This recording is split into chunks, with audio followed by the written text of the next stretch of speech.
Oke, nah untuk pagi ini ada perubahan jam materi, jam topik.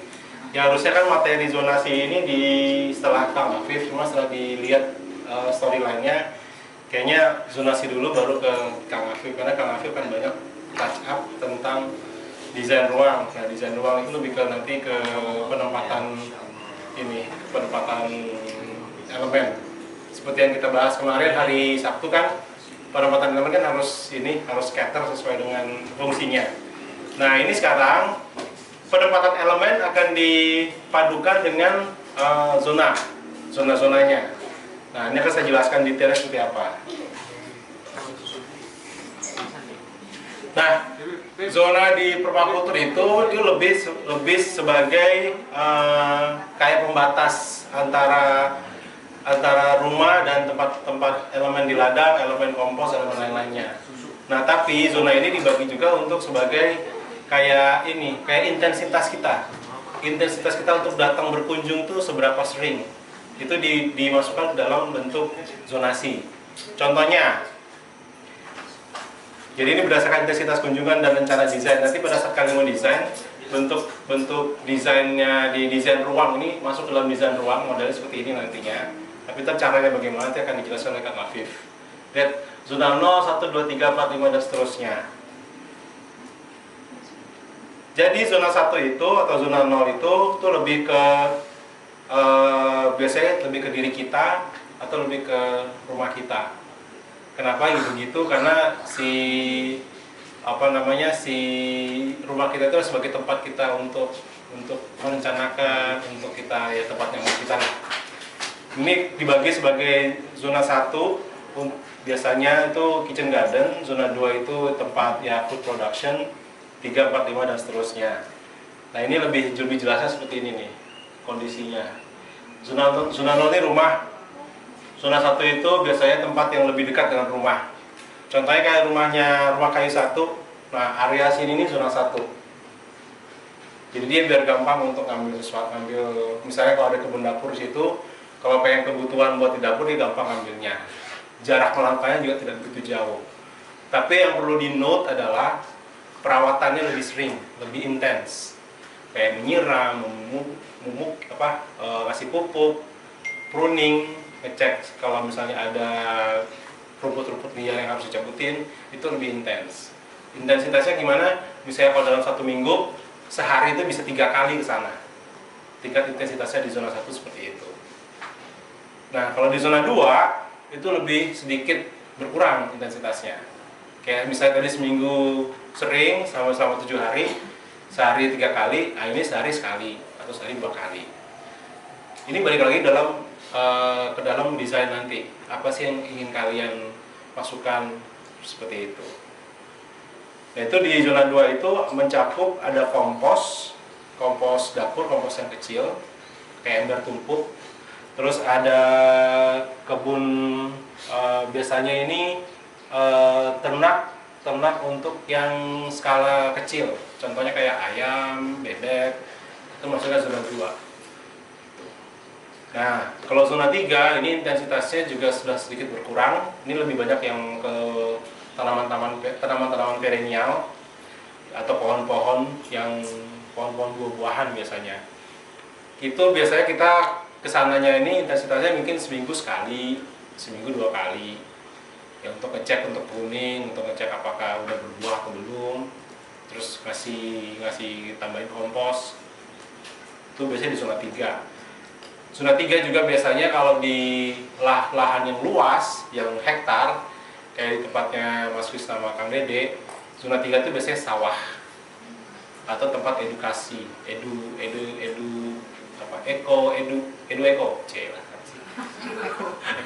wisata. Nah, itu biasanya di zona 3. Seperti itu. Restoran, warung itu zona 3. Tapi warung itu sendiri kalau dari masuk zona 3 dia akan berubah jadi zona 0. Nah, di sekitarnya itu kalau misalnya memutuskan ada tanaman-tanaman herbal untuk kebutuhan bumbu-bumbu dapur, itu masuknya zona 1. Jadi kalau dalam satu desain zona 0 itu biasanya ada tergantung dari keinginan kita ya. Kadang-kadang zona 0 itu banyak tempatnya. Kalau misalnya luasnya hektaran. Tapi kalau cuma luasnya 1000 meter, ya sebenarnya biasanya zona 0 itu cuma satu. Tapi biasanya kadang-kadang zona 2, 3 itu ada beberapa.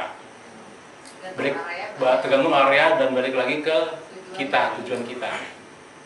Situ. Nah, zona 4 dan 5 ini, zona 4 terutama, itu biasanya kandang ternak skala besar. Contoh kayak sapi, kalau misalnya memutuskan punya kuda, punya kerbau, punya unta, nah itu masuknya ke zona 4. Ditambah karena mereka butuh umbaran yang luas, umbaran masuknya di zona 4. Seperti itu. Gudang buat ini alat-alat tools untuk kebutuhan di zona 3, zona 4 itu biasanya taruh di antara dua zona itu. Jadi biar gampang untuk ke zona 4-nya, juga biar gampang ke zona 3-nya. Zona 5 nih, intensitas zona 4 tuh biasanya nggak terlalu sering. Nah di sini juga bisa ditanam food forest yang seperti kemarin dijelasin sama Kang Afif, itu di zona 4. Agroforestry itu di zona 4. Biasanya pohon-pohon buah-buahan yang gede-gede atau pohon-pohon produktif kayak sengon itu di zona 4. Bambu bisa di zona 4, antara zona 4 dan zona 5 bambu. Atau bisa dipakai sebagai pembatas antara zona 4 dan zona 5. Nah, kalau zona 5, tempatnya Kang Kris sama Kang Dede itu udah hutan lindung. Udah, kita nggak perlu ngapa-ngapain. Nggak perlu dilihatin, nggak perlu biarkan dia hidup dengan sendirinya sesuai dengan polanya. Seperti itu. Berarti yang zona 5 itu memang harus ada ya? Berapa luas area yang balik lagi ke ini kita sih, ke tujuan kita untuk ngedesain itu. Sebenarnya zona 5 itu bisa di skala kecil juga bisa ada zona 5 ya. Bisa juga zona 5 seperti kemarin tempatnya Kang Irfan, itu dia bikin zona 5 itu ya pohon-pohon aja gitu, yang nggak diapa-apain sama dia. Pohon liar. Ya. Pohon untuk bisa menciptakan iklim mikro supaya lebih sejuk, dan juga untuk serapan air hujan nantinya. Intinya mah pasti kalau di setiap desain itu, di setiap landscape itu ada zona 5, ada yang zona yang kita bahkan membiarkan itu. Berarti memang default dari alamnya itu ya? Iya. Maksudnya diarahkan untuk ikutin default alamnya. Iya, betul. Zona 5 itu. Ada juga kalau misalnya kita ngedesain yang lahan misalnya 100 meter, 200 meter, zona 4, zona 5 nggak ada. Zona 1, 2, 3 aja. Itu bisa seperti itu. Ya balik lagi sih dengan tujuan kita apa untuk ngedesain lahan tersebut. Kang Dede ya? Kalau untuk daerah kemiringan, zona 5 itu paling atas mungkin ya? Ya. Pokoknya intensitas kedatangan sering atau tidak, itu aja. Kalau nggak sama sekali nggak didatengin, nah itu masuk ke zona 5. Itu aja sih pengertian lebih mudahnya, gampang. Berarti yang area luas memang zona 5, Iya. kalau bisa harus ada ya, kalau misalnya area Betul. luas kayak punya Mas itu. Ya. Kalau di people permakultur, zona 0 itu adalah diri kita sendiri. Zona 1 adalah keluarga yang paling dekat, ya anak, istri, ayah, ibu, itu zona 1. Zona 2 itu sepupu, om, tante itu masuk ke zona 2. Zona 3 tuh teman-teman kita, teman-teman dekat kita tuh masuknya di zona 3. Zona 4 itu lebih ke komunitas misalnya ya di daerah sini nih, kayak RW, kampung, warga-warga kampung tuh masuk ke zona 4. Zona 5 itu udah masif, kabupaten, kecamatan, itu zona 5. Ada lagi istilahnya kalau di si Jeff Lawton itu zona 00. Sorry, bukan Jeff Lawton, si Rosemary Morrow bilang zona 00 itu kalau dalam permakultur di ini yang pembagian zona ini itu ya ini otak kita. Zona 00. Dia harus dijaga itu. Oke. Nah, kalau pembagian zonasi nanti ini pada dasarnya seperti ini konsepnya. Ini zona 0 karena dia punya high intensitas. Nah, pada saat ngedesain ruang, pastikan sebelum memasukkan sudah menentukan zonasinya di mana-mana, jangan lupa seperti kemarin kata Kang Afif, akses. Waktu kita bikin bedeng di bawah itu, jangan lupa akses. Akses itu penting, karena ini untuk membagi pembatas-pembatasnya. Nah ini zona 0, ini zona satunya dia. Nah di sini dia nggak ada zona 2. Ya zona 2 nya mungkin di sini. Dia langsung ada zona 3. Zona 3, terus 4, habis itu 5. 5-nya di sana, 4-nya di sini. Karena di sini dia punya si sapi, umbaran sapi. Nah ini pembagiannya seperti ini biasanya. Tapi kadang-kadang zona 1, zona 2, habis itu kadang-kadang zona 4 dan zona 5. Karena dia dekat dengan hutan. Nah zona 1, zona 2 nya karena dia masih pengen datang untuk ngurusin lah si lahannya dia. Nah ini contoh zona 0 yang mudah, yang gampang kita pahami, rumah. Ini maksudnya zona berapa? Rumah kali 1, 2? 0. Ini contoh dari zona 0, rumah. Termasuk di sekitar rumahnya itu sendiri. Kayak si toren, kayak si rainwater harvesting, kayak misalnya ada gudang yang menempel dengan rumah, itu masuknya ke zona 0. Zona 1 tadi ada kebun dapur, ada juga ini grey water treatment di bawah sini. Ini grey water treatment, ini kebun dapur, ini juga kebun dapur. Ini area composting skala kecil, kayak kompos misalnya vermicompost yang misalnya satu ember kecil atau satu bak mandi kecil, itu masuk ke zona 1. Ini juga ada sistem irigasi. Ini water harvesting, rainwater harvesting, tapi dia menggunakan toren yang besar. Itu masuknya ke zona 1. Jadi nanti karena pada saat kalian desain, ada misalnya ada toren buat rain harvesting, ya pastikan itu masuknya ke zona 1. Terus kebun dapur itu masuknya ke zona 1. Nah kebun dapur ini, tadi seperti saya bilang, dan zona 1 dan zona 0 untuk kebun dapur itu bisa di mana-mana. Kalau ada rumah di situ.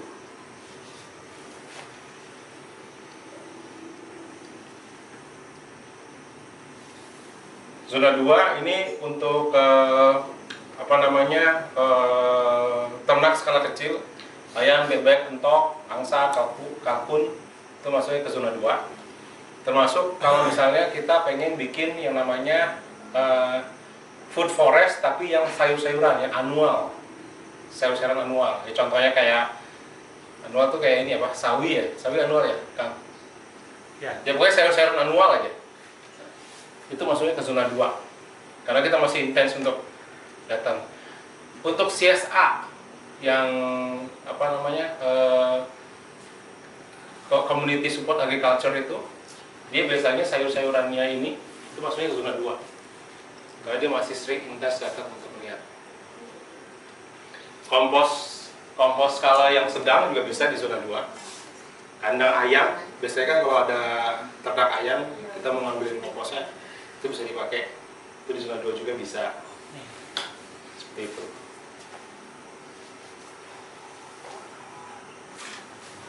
Nah, ini zona 3. Zona 3, kolam ikan kecil. Ya, kolam ikan yang skala kecil, ikan lele, ikan apa, itu masuknya ke zona 2. Nah, di zona 3 itu biasanya tadi saya sebutkan kalau ada sawah itu masuknya ke zona 3. Ya walaupun intensitasnya juga akan misalnya seminggu sekali, seminggu 2 kali untuk melihat. Umbaran bisa di zona 3. Umbaran sapi, umbaran kuda, umbaran kambing itu bisa di zona 3. Pohon-pohon besar yang buah-buahan kayak mangga, jeruk segala macam itu bisa di zona 3. Termasuk kolam skala besar, ponds, itu masuknya ke zona 3. Biasanya kalau di desain permakultur masukkan si kolam itu antara zona 3 dan zona 4. Karena bisa dipakai untuk minumnya si ternak nantinya. Ada pertanyaan sampai sini? Krishna mikir keras banget. Sambil Di lagu Membayangkan. lagi membayangkan lahan. Itu bener loh. Itu waktu saya dijelasin tentang zonasi di bumi langit itu langsung bayangin. Oh, zona 1 ntar gimana ya? Di sini, Iya. di sini, di sini gitu. Kayak gitu. Even di rumah saya aja yang di Bona itu saya bikin zona 1 dan zona 2 aja. Tadinya mau ada zona 3, cuman mau di mana ya? Gitu. Oh, ada zona 4 di island depan. Tempatnya itu apa, pembatas trotoar yang ada tanaman-tanamannya, itu zona 4 tuh lah. Tadi saya lempar biji situ, tumbuh. Mas jadi kalau apa namanya radius zonanya sendiri itu fleksibel juga. Misalnya Fleksibel, zona iya. 1 berapa meter, zona 2 berapa meter. Fleksibel, nggak ada bakunya. Mau seberapa luas zona 1, 2, 3, 4, 5-nya. Dan sebenarnya ini nggak sih aturannya juga nggak terlalu baku gitu ya, bisa jadi misalnya ya, kayak tadi gitu zona 1 sama zona 2 langsung zona 4 Bisa, masalah ya? juga kan. Nggak masalah.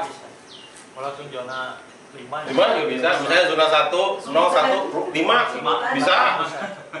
Tadi intensitasnya aja kalau Iya. misalkan Intensitas. taruhlah di sekitar zona 0 itu langsung zona 5.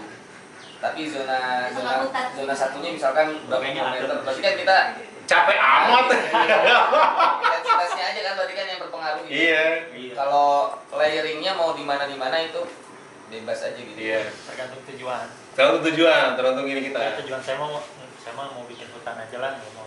Ya, bisa kayak begitu. Misalnya zona 0, 1, 5 atau zona 0, 5 bisa kayak gitu. Nah, ini saya juga belajar belajar bioregion. Kalau misalnya kita mau bikin kayak eco village. Nah, bioregion itu adalah membagikan antara apa namanya area-area sebagai tempat yang bisa untuk beraktivitas. Itu bioregion. Jadi misalnya zona 1 untuk misalnya kayak rumah tuh zona 0, nanti zona 1 2-nya sekolah, ada tempat training center, terus ada pasar tuh biasanya masuk ke zona 3 gitu. Tadi Itu kalau bioregion. sesuai dengan people permakultur. Beda, people permakultur itu kita. Tapi kalau bioregion itu pembagian ini wilayah. Tuh ini. Biasanya itu di lahan yang berpuluh-puluh hektar. Bisa yang tempat kayak Kang Krisna sama Kang Dede lahannya kan mereka, kalau misalnya mereka pengen bikin kayak desa sendiri, nah itu bioregionnya di situ mereka bikin. Kalau mau belajar bioregion saya ada bukunya, saya share ininya di PDF-nya. Baduy dalam ada di Sumedang nanti. Bisa juga. Ini sih emang gitu, jadi kayak Tapi namanya Krishna gitu bagus Enggak. Pak. Krishna dalam. Krisna Mukti. Ada tahun kapan? Tahu mana tahun ini Krisna Mukti. Kalau Greywater maksudnya zona 0 berarti. Zona 1. Oh. Greywater tuh di zona 1. Karena dia kan udah sedikit keluar. Karena dia akan menampung limpahan dari zona 0. Gitu. Tapi kalau kita punya gudang yang menempel langsung dengan rumah utama, itu masuknya zona 0. Toren juga tadi. Toren yang kecil nempel langsung sama rumah itu zona 0. Tapi kalau toren yang besar agak keluar, itu beda. Itu udah beda struktur kan. Nah, zona 4 dan 5 kita udah nggak usah ngomong banyak karena ini emang area di mana biarkan alam yang bekerja. Tapi kalau misalnya memutuskan pengen punya pohon produktif, masukkan ke zona 4 sebagai agroforestry. Tuh, pohon buah-buahan yang gede-gede, masukin ke zona 4. Kayak kemarin film Biggest Little Farm, dia punya pohon peach banyak banget kan, nah itu masuk ke zona 4. Kayaknya dia masih suka datang ke situ untuk lihat ada ini apa tidak. Nah, strategi di zona 4 ini juga bisa diintegrasikan dengan ternak. Maksudnya, kalau misalnya tadi kalau yang waktu di Biggest Little Farm kan dia punya masalah dengan hama siput. Hama siput ada si bebek yang bisa, predatornya bebek. Ya udah dilepas aja diumbar situ. Mengumbar ternak yang bebek, ayam itu bisa di mana-mana. Nah, selama kita sudah mendesain sistemnya, itu yang penting. Jangan sampai tiba-tiba ayam hilang gitu.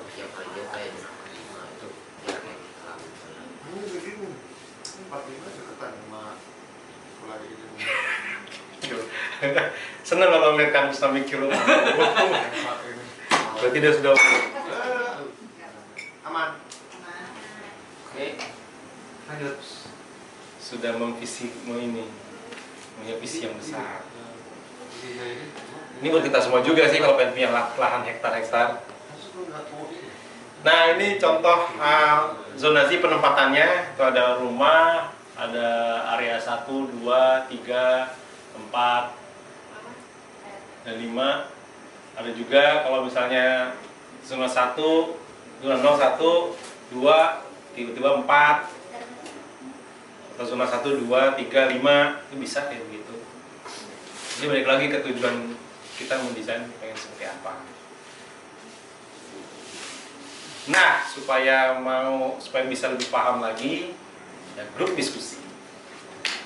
Kelompoknya seperti biasa, kelompok apa kemarin? Tali Rami sama The Adams. Bangga. Putra Adam. Ya, Tali Rami kaki kiri, The Adams sendiri. Kita akan grup diskusi menempatkan ini dalam zonasi. Wow. Tapi digambar. Wah. Dan untuk tapi gambarnya nggak usah gambar detail kayak kemarin kan Putra. Udah rumah ditulis aja bunder rumah di sini ini di mana kayak gitu. Proses kreasi. Ya. Kertasnya ada di sana. Dapur, kompos. ATK ada di lemari biru. Depan dapur kompos.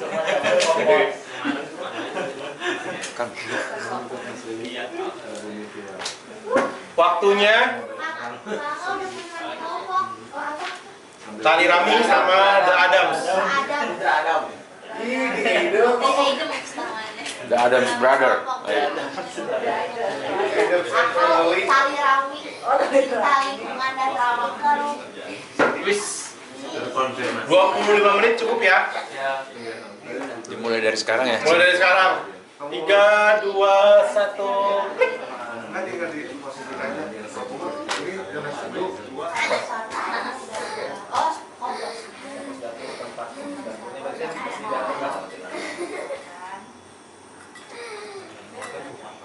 Klik. Limanya jangan kebun tetangga ya, kita zona 5 gitu ya. Kandang badak, kandang BS. Ya, Mas. Kayak kebun dapur itu zona 0 pun bisa ya sebenarnya ya. Zona 1 aja. Saya udah nggak nempel Udah sih itu doang pun. Dibikin pembatasnya sama dari segitu. pembatasnya kayak gini bentuk kayak gini. Iya gitu aja. Ini ya paling ya. Ini zona 1. Zona 0. Iya lupa zona 0. Kayak gini. Oh iya. Oke. Zona 0 berarti habis itu Bismillahirrahmanirrahim. Ini kita lagi mencoba untuk pembagian zonasi dari lahan seluas berapa? 14? Oh 5 hektar dulu ya. 7 hektar. Oke, 7 hektar. Jadi ini zona 0 ada rumah, kolam ikan, torn sama gudang yang berwarna merah. Iya. Itu kita anggap zona 0. Kemudian ada zona 1, kandang ayam, grey water, kebun dapur, kandang BSF, semai, kompos dapur, sama herb spiral. Ini herb spiralnya. Warna hijau. Kemudian zona 2 berwarna ungu. Itu ada kompos panas dingin, kandang sapi, dan banana circle di situ di zona 2 kita letakkan di situ. Kemudian zona 3 ada sawah, pohon buah, pohon perennial. Kemudian zona 4 ada umbaran sapi Yang oren. ya. Kolam ikan besar. Ini. Ya, oren ya. Di area oren. Kemudian zona 5 ada hutan pangan dan pohon besar. Hutan lindung dan Ya, mungkin ada tambahan dari Mas Krisna. Ini kalau dilihat dari kalau dilihat dari gambarnya ini adalah jalan akses masuknya. Ya. Akses masuk ke arah zona 0. Di sini ada pagar, ini adalah pohon-pohon besar yang mengelilingi gitu ya. Pinus lah. Bisa pinus, bisa pohon-pohon buah yang besar. Ini ada di sini. Lalu kenapa tadi di sini berdempetan antara zona 2 dan zona 4? Karena kandang sapi ada di zona 2, dia bisa langsung ke zona 4 di kembarannya. Oke. Jadi kelihatan Biar kelihatan dari rumah juga kelihatan sapinya ada di mana, ngapain. Gitu. Kalau yang maling juga ini ya. Ada pos Ada penjagaan. pos ya. Nah ini. Nah, Waduh. Ini kayaknya Sultan nih yang punya. Ini mataharinya dari sini berarti.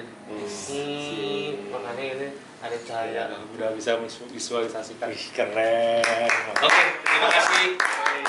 Assalamualaikum. Boleh masukkan. Tadi zona 0 apa aja tadi? Zona 0 ada rumah, kolam ikan, toren sama gudang. Oh, kalau boleh ngasih sedikit ini, alangkah baiknya kalau misalnya si kolam ikan, toren dan gudang itu di zona 1. Kolam ikan kecil, oh di zona 1. Iya. Karena rumah udah rumah aja. Karena kan masih kan strukturnya udah beda di luar dari rumah. Oh iya. Masuknya di zona 1.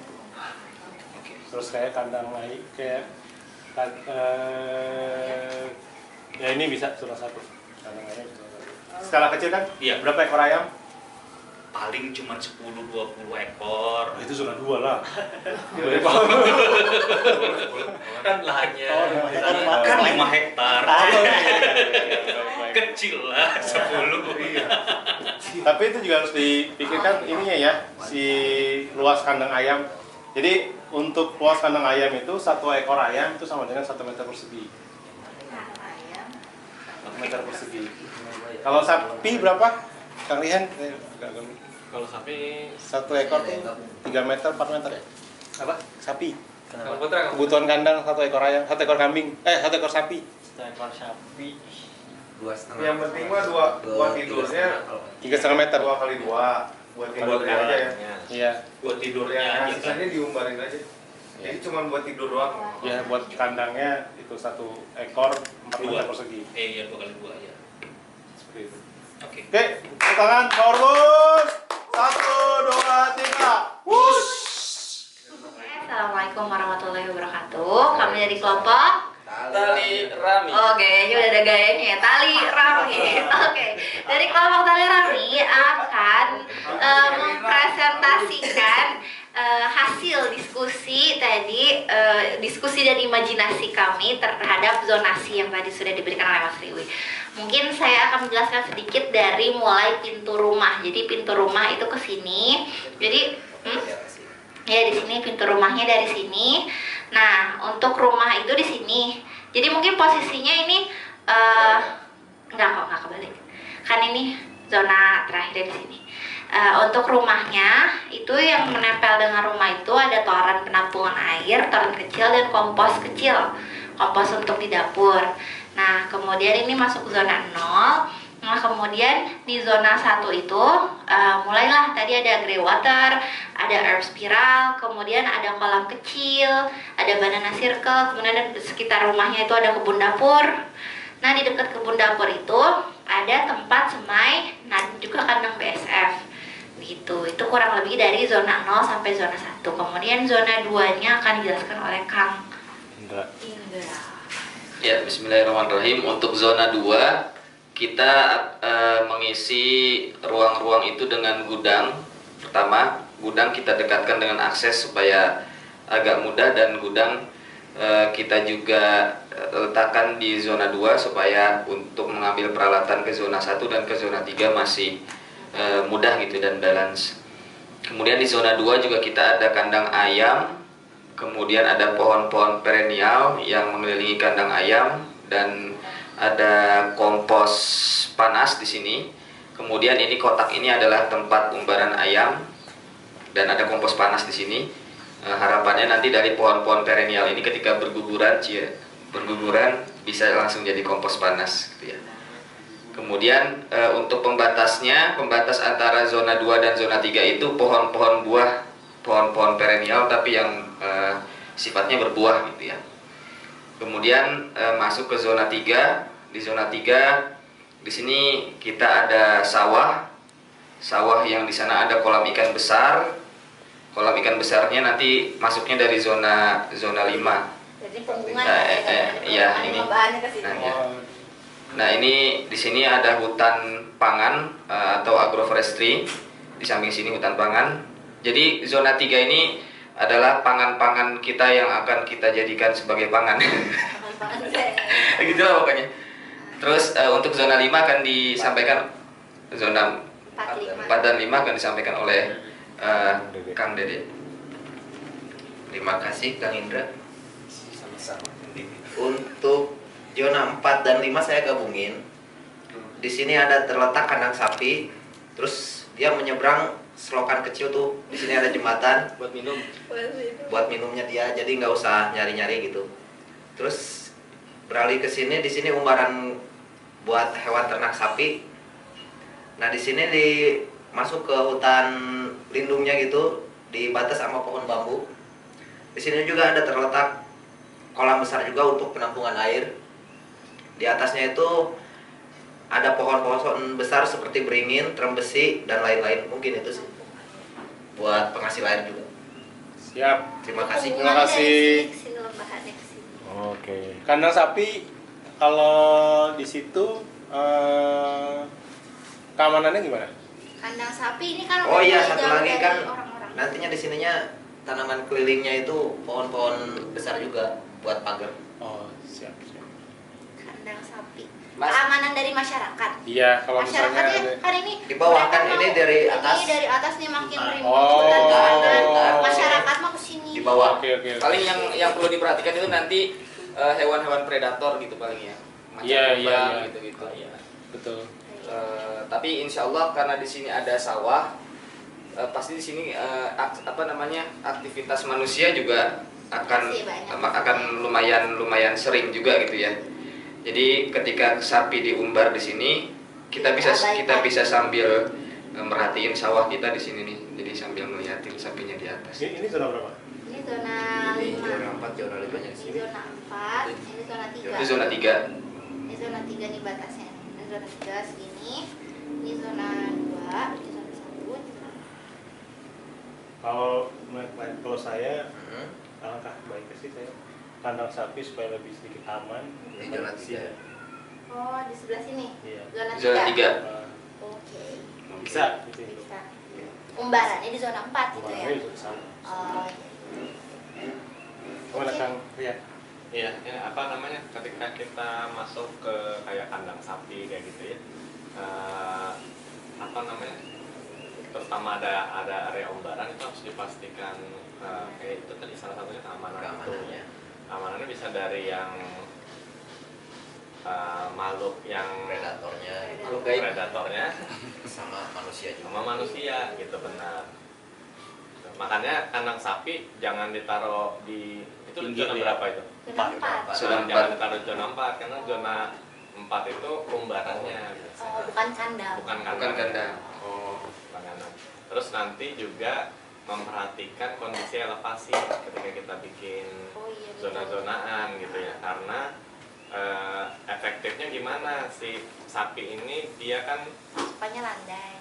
nah tergantung jenis sapinya juga, apalagi kalau sapi apa namanya yang perah dia sebisa mungkin landai, nggak boleh Manja. nah dia tuh manja gitu loh. Sapi perah itu relatif manja gitu, jadi dia apa namanya jangan terlalu banyak Nanjak-nanjak. nanjak gitu, seperti itu. Oke. Itu mungkin Ya. banyak diperhatikan. Makasih. Dari atas. Ya mungkin dari kami terima kasih untuk koreksinya gitu, biar kami lebih memahami. Mungkin itu sih. Terus 1, 2, 3. Mungkin tambahan itu tadi kan di sini kan ada kolam ya. Nah kalau kolam manfaatkan aja binatang-binatang yang perlu ke air gitu loh. Bebek Ada gitu. angsa, bebek kayak gitu lah. Cuman Ya, tadi mungkin nggak ke depan ada situ. pilihannya. Ya jadi Oh, iya, nanti iya. Nanti kalau Nah, buat nanti. jadi bukan si sapi yang deketin ke sana gitu. Tapi kandangnya tetap harus di zona area zona 3 ya. Iya, kenapa? Biar kan zona 4 itu kan kalau dari sisi frekuensi kan kapan-kapan kita kesananya gitu kan. Bukan yang sering tiap hari. Sedangkan kalau kandang itu kan kita harus sering gitu kan. Itu nanti berkaitan juga sama akses infrastruktur akses kayak gitu loh. Jadi kalau misalnya nanti zona 5 itu aksesnya nggak usah bagus karena kita juga jarang ke sana gitu. Tapi cukup gitu loh aksesnya. Karena nanti zona 5 misalnya mau dipanen kan perlu agak besar gitu misalnya karena kita ngambil pohon kayu ya. Harus ada aksesnya gitu. Kalau kayak di Biggest Little Farm kemarin itu si kandang babi yang si Emma itu dia kayaknya jauh banget ya. Dia berarti bukan di zona 3 ya kayak. Kalau dilihat kan kemarin pas dia ngeliatin si babi-babi kecilnya itu dia harus pakai HT gitu ya. Iya, dia pakai HT itu kayaknya ya mungkin dia karena saking gedenya kan masalah 200 ekor dia kan. Iya, 200 ekor itu kan 200 hektar. Karena kan gini sebenarnya bisa jadi tempatnya jauh tapi itu tetap zona 2, zona 3 gitu. Iya. Artinya memang ada jarak tapi di situ aktivitasnya sering gitu. Jadi kayak pos-pos gitu. Bukan menjadi zona 4-nya dia gitu. Jadi zona 1 pun bisa sebenarnya di sini ada, nanti beberapa jauh gitu ada lagi gitu zona 1 gitu. Karena apa? Karena di situ masuk misalnya ada orang yang memang tugasnya buat mantau di sisi terluar gitu, memang ada area yang di kandang-kandang lagi di sekitaran situ. Artinya itu masuk di zona 1-nya juga gitu loh istilahnya. Tapi dia nggak, misalnya zona 1 cuman di sini aja. Terus kenapa? Bisa aja zona 1 di sini, terus di sini juga masuk zona 1. Tapi memang ada aksesnya ke sana, memang ada yang kayak gitunya atau ada. Berarti lebih kepada kebutuhan ya? Iya. Ya, betul. Benar. Pakai apsek. Oke. Terima kasih. Sudah ini ya. Sudah paham nih seperti ini, kita siap-siap untuk ngedesain nanti siang. Berikutnya ini cuma contoh apa sih?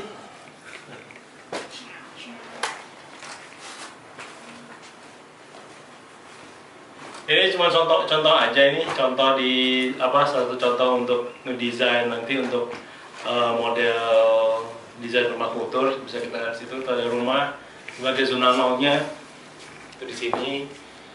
Nah, dia punya kolam, dia kolam ini masuknya ke zona 1 kalau dari sini. Terus dia punya kebun pangan di zona 1 juga.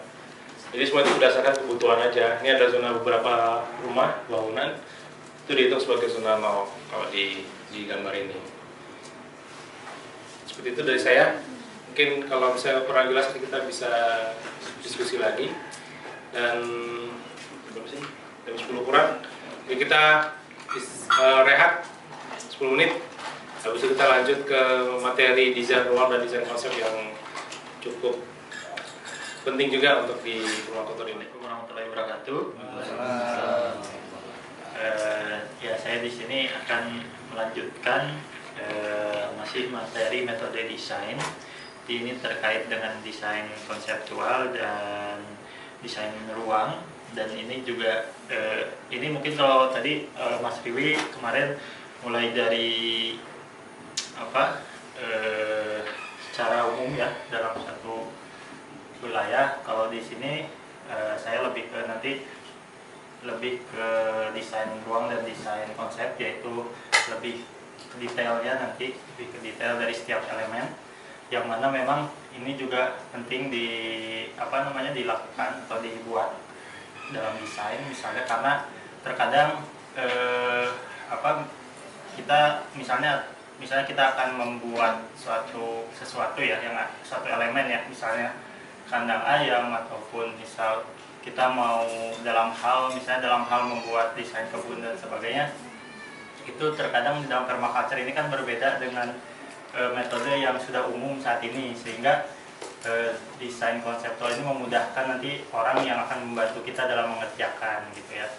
Ini ada sedikit pendahuluan dulu mungkin ya. Ini masih zonasi juga nih. ini ya di apa namanya ini Kasukuan Cipta Gelar gitu ya. Jika lihat tadi jika melihat tadi yang Mas Dewi jelaskan ya terkait dengan desain landscape ya atau zonasi yang ada di Kasukuan Cipta Gelar ini juga bisa dibilang menerapkan permaculture karena atau bisa disebut juga agroekosistem tradisional gitu ya. Karena memang nah ini katanya tanpa input kimia dan bantuan teknologi, panen padi hasil Kasukuan Cipta Gelar dapat menghasilkan total hasil panen seluruh keluarga setiap tahun rata-rata surplus 40.000 ton. Dan kalau ke sana nggak boleh, dan kalau ke sana warganya tuh nggak boleh jual beras, gitu ya. Itu hukum adat nantinya kalau jual beras, kecuali dikasih ke orang lain itu baru boleh.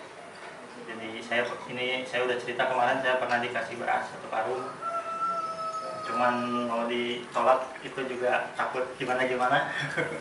Jadi saya bawa. Nah ini ya ini apa namanya cross section dari Kasukuan Cipta Gelar. Jadi memang tadi ya ini juga fungsi zonasi ada di sini gitu ya. Yang mana zona paling atas zona 6 atau 5 sampai ke zona 4, zona 3 nih, zona 3, zona 2, zona 1 gitu ya. Jadi memang dari atas itu lewung tutupan ini tadi mungkinnya zona 5 yang mana tidak boleh di otak-atik sama sekali. Lalu ada lewung titipan, lewung cadangan gitu ya. Di sini mulai bisa dimanfaatkan. Terus ada rumah kolot, rumah morak gitu ya, sampalan, talun, rumah, kebun, sawah, pekarangan, lembur gitu ya. Nah ini jadi landscape Kasukuan Cipta Gelar juga sudah sangat-sangat permaculture ya, karena memang mulai dari awal sampai akhirnya, sehingga mereka udah beratus-ratus tahun mungkin ya, sehingga masih hasil produksinya juga walaupun cuma tadi padi 1 tahun sekali tapi bisa surplus gitu. Ini Bapak Bill Morrison, ini kemarin udah observasi. Nah ini nih hasil observasi, ini kemarin udah. Nah ini juga udah kemarin ya, peta penampang, dasar udah, dianalisis udah. Di review. Oh di review, gimana? Yang tadi yang mana? dari itu analisis sektor. Oh ini bukan udah kemarin. Kan Baga sama. Oh iya boleh. Mbak, ini aja sebentar lagi. Oh iya.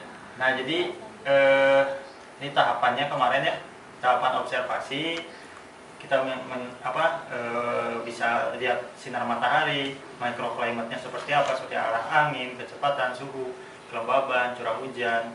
Terus tanahnya juga kita observasi, kemiringan lahan jelas kita observasi, air juga drainase, terus di mana lokasi-lokasi titik-titik biasanya air berkumpul gitu ya, kita observasi. Terus flora dan fauna juga yang existing, tetangga juga kita observasi, tetangga dan lahan sekitar, karena itu sangat berpengaruh terhadap desain kita nanti.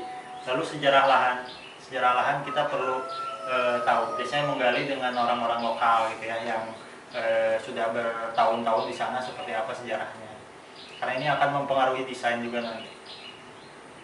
Nah ini contoh observasi gitu ya. Tadi misalnya kita melihat pohon ditiup angin, anginnya kemana? Oh itu misalnya itu saat pagi hari. Oh berarti pagi hari angin menuju ke sana nih gitu ya. Kita nanti kita bisa tahu gitu ya.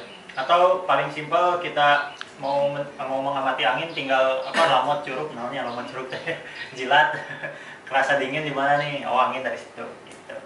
Terus kita misalnya di sini udah ada fondasi bangunan, terus ada saluran pipa, nanti mau diapain? Bisa ada tanda-tanda bekas hujan. Oh iya itu tanda aliran air, misalnya ada bekas roda, jejak jalan gitu ya, bekas aliran air. Terus ada endapan, misalnya di situ ada endapan, ada sisa pohon ditebang gitu, sarang burung. Nah ini semua diamati pokoknya yang ada di sana. Nah sehingga hasil observasi tadi masuk ke dalam peta kondisi existing gitu, yang mana setelah diobservasi kita mulai membuat peta existing gitu ya. Peta bisa berupa peta kontur, peta tanah, peta udara, dan peta penampang. Ini peta kontur yang kemarin sudah belajar juga, garis ketinggian dari suatu lereng atau di landscape kita. Ini juga masih peta kontur menandakan garis ketinggian suatu landscape. Atau ini bisa dianalisis juga nantinya lewat aplikasi ataupun bisa langsung bisa langsung di lapangan. Nah, ini juga peta tanah juga, kalau ini kan luas ya, wilayah yang luas. Kalau wilayah yang misalnya kita ingin secara spesifik, kita bisa mengambil beberapa titik sampel nanti dimasukkan ke dalam peta gitu ya. Berdasarkan ya uji simpel yang kemarin juga udah mendukung sebetulnya, tinggal kita bisa masukkan ke peta nanti.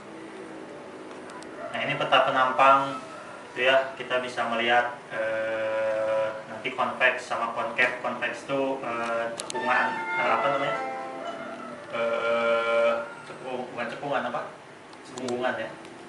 cebung. Konveks, kalau konkave itu udah mulai cekung gitu ya, kita lihat, sehingga di antara dua itu ada key point gitu ya, key point nih yang di tengah itu tuh, yang C gitu. Di atasnya tuh, di antara B sama C itu key point. Di situ berarti kita bisa bikin kolam, bisa bikin aliran air, swell dan sebagainya. Nanti ini akan perlu dibuat juga untuk analisisnya peta penampang. Nah, ini peta dasar contoh. Di sini peta dasar bisa diambil dari misalnya kalau ada drone, bisa pakai drone gitu ya, nanti digambar. Nah, ini analisis juga, seperti kemarin yang Mas Riwi dijelaskan. Di sini juga kita ada analisis skala permanen, di mana analisis ini tergantung dari kondisi landscape kita.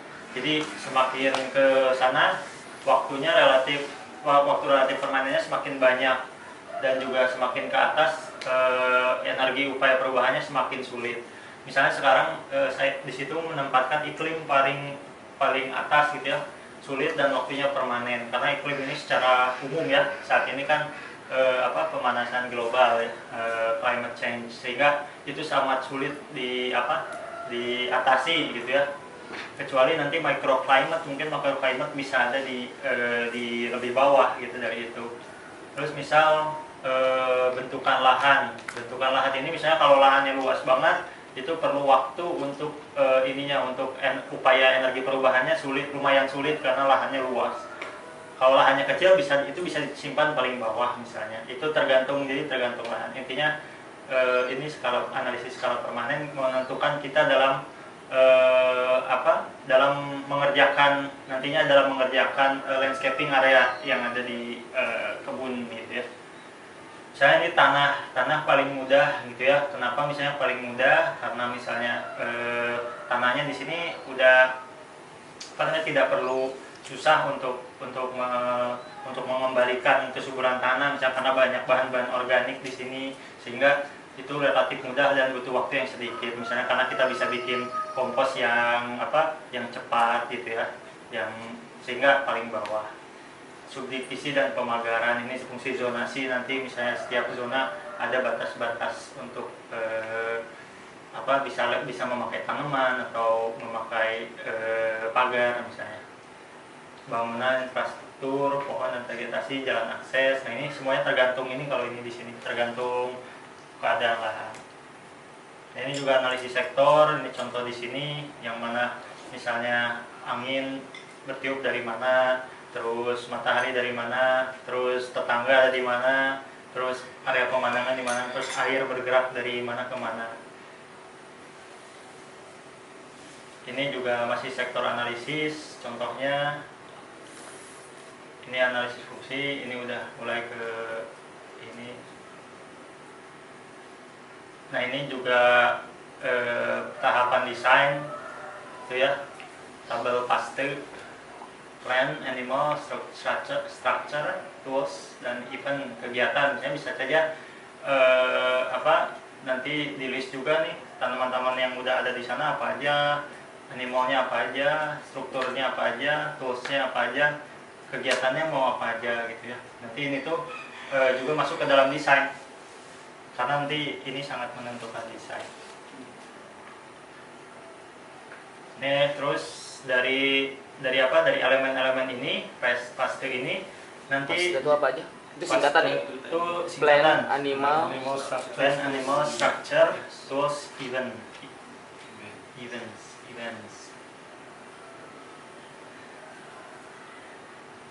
Ini sedikit ini aja mengulas kemarin yang Mas. Nanti kegiatan-kegiatan juga kita tentu perlu kita list gitu, atau aktivitas yang nantinya tempat itu tuh mau dipakai apa, buat apa aja.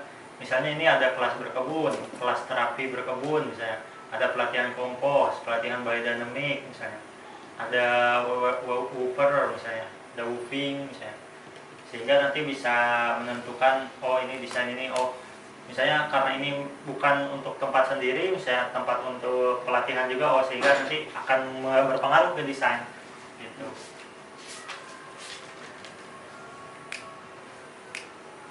Untuk kemah misalnya, tempat untuk kemah, kita juga bisa menyediakan tempat untuk kemah nanti di desain gitu ya, di dalam desain.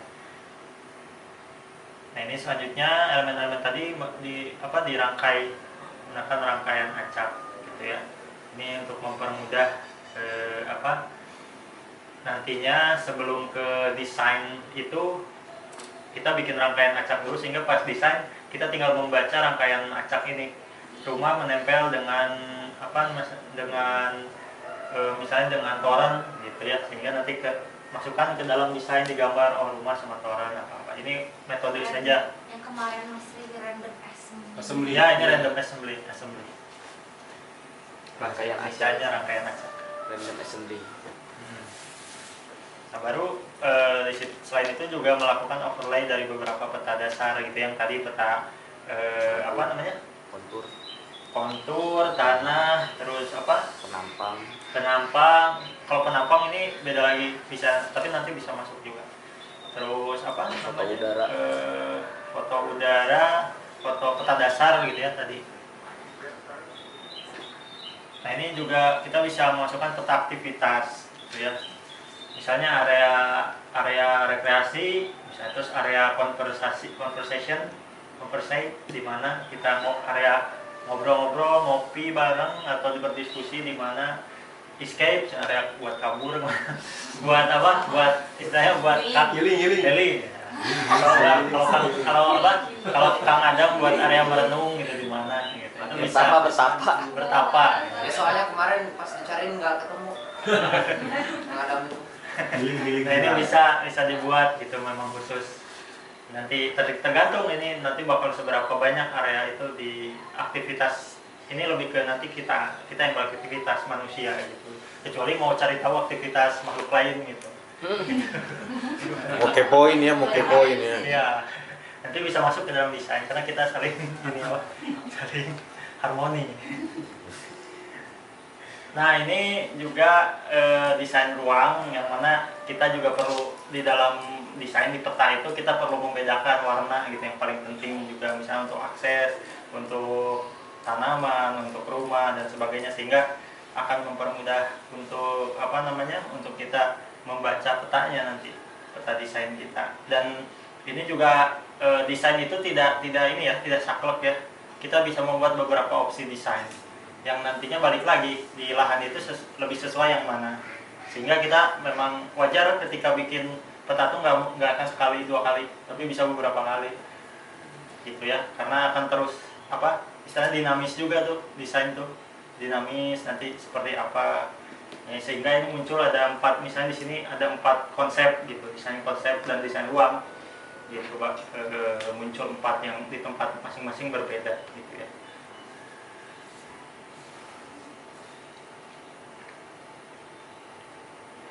Nah ini juga kita bisa pakai drone, kita melihat dari berbagai sisi. Nah ini udah mulai masuk desain ruang juga sih, ini ke zona 1 misalnya di sini ya, zona 1. Ini zona 2, 3, 4 dan di sini di kebun ini. Kayak gitu, akses semuanya terus nanti misal sampai ke tanaman-tanamannya bakal apa aja, misalnya ini food forest bakal ada apa aja, kanopi, low tree, shrub, apa-apa gitu ya.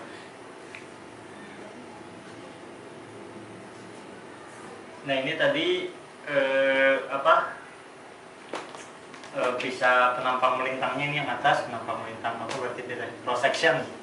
Ini cross section yang atas, kita bisa lihat dari desain dari atas, oh seperti ini. Nah ini bisa untuk misalnya tadi Mas Krisna misalnya pengen zona produksi gitu ya, nah bisa didesain gitu. Contoh desain seperti ini. Ini area grouping di sini, misalnya beberapa tanaman tapi dalam skala yang lebih besar gitu ya, kayak gitu. Ini masih penampang juga sama, jadi ini penting juga penampang yang mana sumbu Y itu ketinggian, sumbu X itu kebalik ya, enggak benar ya, sumbu X itu area penampangnya, luas panjang penampangnya. Nah tadi yang seperti yang saya bilang, sehingga dari desain ruang tadi kita lebih detail lagi ke dalamnya, ke setiap elemen. Misalnya kita mau bikin rumah gitu ya, rumah yang ingin ada solar panel, nah itu kita perlu ada desain itu. Desain rumah itu seperti apa, bagaimana misalnya ini listriknya dari kincir air, turbin gitu ya, kincir angin gitu ya, bagaimana konsepnya di area landscape itu disambungkan dengan rumah seperti apa gitu ya. Dan ini masuknya ke konsepnya seperti apa. Saya mau dari yang bulat itu apa sih, yang kincir ya, turbin ya. Nah dari turbin mau seperti apa, jadi memang nanti juga dalam desain akhir misalnya saya mau memasukkan elemen ini, perlu dibuat nih desain desain konsepnya seperti ini. Ya gitu, tergantung dari lahannya nanti seperti apa, tergantung dari kita mau mendesainnya seperti apa.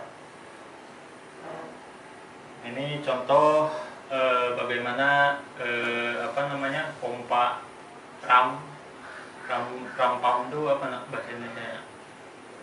Nah ini bagaimana kita mendesain di dalam landscape gitu ya, mulai dari ketinggian seperti apa, terus nanti pipanya seperti apa desainnya. Jadi ini lebih masuk ke detail ya, detail. Ini juga misalnya tadi mau bikin kompos toilet gitu ya, kompos dulu tuh kompos dulu.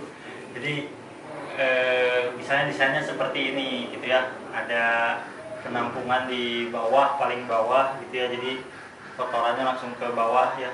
Nah, terus misalnya dari bawah sana ada pintu nanti untuk memanen kompos toiletnya, terus ada ember untuk untuk serbuk gergaji, terus di pinggirnya ada untuk menampung urin gitu ya, ditong. Terus misalnya sampai ke detail banget, biar lalat nggak masuk, itu ada fly trap di situ gitu ya, karena itu juga rawan lalat hijau, lalat. Ini juga rainwater harvesting, bagaimana konsep yang akan kita buat untuk memanen air hujan, mulai dari misalnya dari air hujan ditampung dari talang, terus dari talang kita bisa disaring dulu oleh selama 10 menit atau 15 menit baru masuk ke toren gitu ya. Baru bagaimana kita memfungsikan air itu untuk kebutuhan sehari-hari.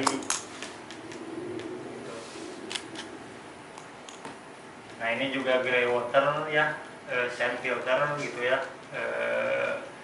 bagaimana desainnya seperti apa, ini juga perlu dibuat karena tadi ya, karena memang ini untuk memudahkan nanti si pekerjanya ini, bisa ada yang mau mengerjakan ini lebih mudah, sehingga perlu dibuat desain-desain seperti ini. Reed bed ini juga misalnya seperti apa, menggunakan tanaman geladah gitu ya untuk menyaring air juga. Bagaimana keluarannya ya, keluaran airnya dari mana, terus inputnya dari mana, terus apa saja bahan-bahannya. Nah ini semua nanti mengacu kepada RAB juga misalnya gitu ya, atau kita bahan yang bisa kita pulung apa nanti gitu. Kita punya desain nih seperti ini, oh kita bisa manfaatkan misalnya bahan-bahan bekas dan sebagainya buat dipulung gitu. Nah, ini biodigester gitu. Ini juga misalnya kita mau bikin nursery house, tempat nyemai, bagaimana desainnya agar memudahkan kita juga untuk berkegiatan di sana. Di situ ada tong air untuk penyiraman, ada irigasi juga di situ misalnya. Dan itu bukan membuat suatu eksploitatif atau degeneratif culture ya, tapi menjadi nurturing and regenerative culture, yang mana ini fear and love sangat berbeda gitu ya. Ketika fear itu arahnya lebih ke kompetisi gitu ya, prediksi, terus mengontrol yang sebagiannya gitu ya. Sedangkan kalau yang ini siklus eksploitatif dan degeneratif ini lebih homogenization, maximization of our individual benefit gitu ya. Kalau yang love ini dia lebih valuing diversity gitu ya. Dia lebih memaknai diversitas gitu ya, keberagaman. Kayak misal kemarin pada ikut talent mapping gitu ya. Kita bisa tahu nih, oh beda, tapi semua tuh dalam satu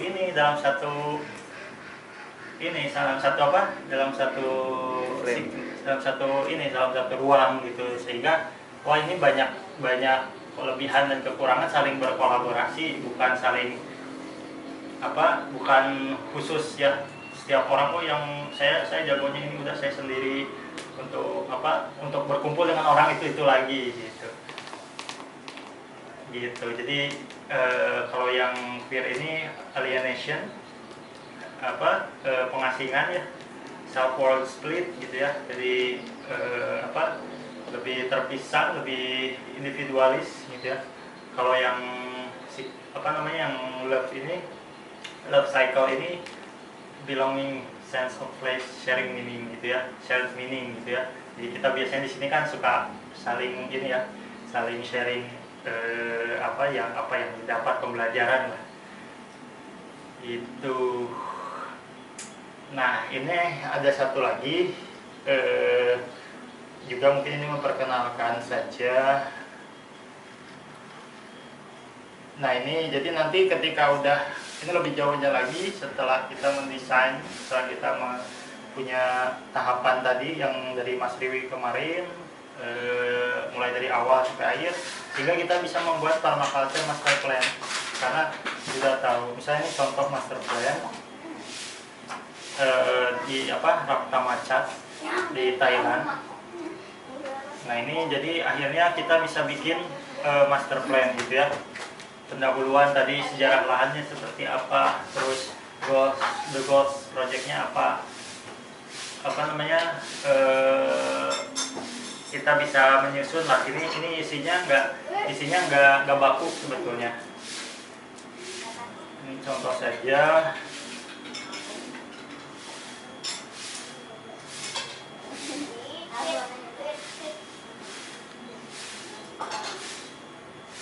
Ini bisa dipakai untuk kalau misalnya ketemu klien. Ya, kalau misalnya kalau udah ngedesain lahan mereka, ya kita bikin kayak summary-nya. Tapi bisa juga summary-nya tuh berupa gambar aja. Kita jelasin gambarnya itu berupa dia. Pro and contra apa kalau misalnya gambarnya kayak gini. Jadi kita ngasih ke klien itu opsi. Ada minimal tuh 3 opsi. Atau misalnya ini mau cari investor, kita bisa bikin gitu. Plan kita seperti apa. Kebanyakan ngapain? Nah ini kalau ini yang Darul Hanif gitu ya. Ini mah simple gitu ya. Pendahuluan, ngejelasin apa itu permaculture, visi misinya apa, deskripsi sejarah lahan, elemen existingnya apa, kondisi lingkungan dan iklimnya seperti apa, hasil pengamatan semua, analisis skala permanen, tantangan primer, sekunder, terus desain setiap zona dan penjelasan setiap zona, baru implementasi dan penutupan kayak gitu. Ini tadi ke Bapak, di presentasi ya. Oh iya, mantap. Ya putra bikin proposal nikah. Bener. Pak, Proposal saya CV. kalau nanti nikah sama Aca ini proposal. Oh setelah nikah. belum. Nah ini kan rumah keluarga apa. Jadi memang di apa rencana kedepannya seperti apa. Tapi ini juga sama sih, nanti ini juga apa fleksibel gitu karena misalnya rencananya tiba-tiba di lapangan bisa berubah gitu. Ini zona 1 bawah gitu ya, nanti apa gitu ya. Ya ini hanya ini aja penjelasan dari desainnya dibuat dalam laporan. Itu ini rencana ke depan apa zona 5 misalnya, rencana ke depan apa tadi ini elemen ini peta secara umum, implementasinya apa, fase observasi dulu nih kita, terus fase peliharaan, fase pembibitan, fase perbaikan dan pengembangan, baru penutupan. Udah kayak gitu. Jadi ini aja sih, information aja. Tapi nanti ini mah fleksibel sih, tergantung dari permintaannya seperti apa. Nah kurang lebih seperti itu. Kita ada yang ditanyakan? Ada tahapan dalam lahan apa dulu? Desain, observasi ya. Ya observasi yang teknis lagi. Iya. Real lahan, landscape-nya dulu. Earthwork dulu. Kontur. Ya, segala macam, baru nanti sedikit. Ini masih ingat yang kemarin yang hari Sabtu lalu yang saya jelasin tentang keterlibatan output dari PDC. Ini nanti kita akan bikin